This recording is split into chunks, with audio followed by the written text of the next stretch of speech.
सावंतवाडी शहरातील एकमेव जत्रा म्हणून प्रसिद्ध असलेली राजघराण्याच्या स्मशानभूमीतील माठ्याची जत्रा मोठ्या दिमाखात संपन्न झाली।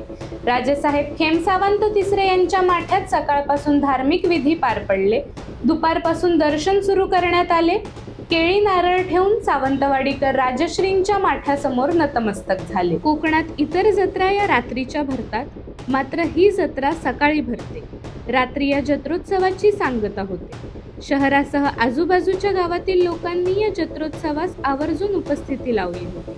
सावंतवाडी संस्थांच्या वीर वंशजांचं स्मरण माठ्याच्या जत्रोत्सवात केलं गेलं। सावंतवाडी शहरात होणारा हा एकमेव आणि ऐतिहासिक जत्रोत्सव आहे। राजश्री तिसरे खेमसावंत हे विद्याप्रेमी, विद्येची अभिरुची असलेले एकमेव राजा होते।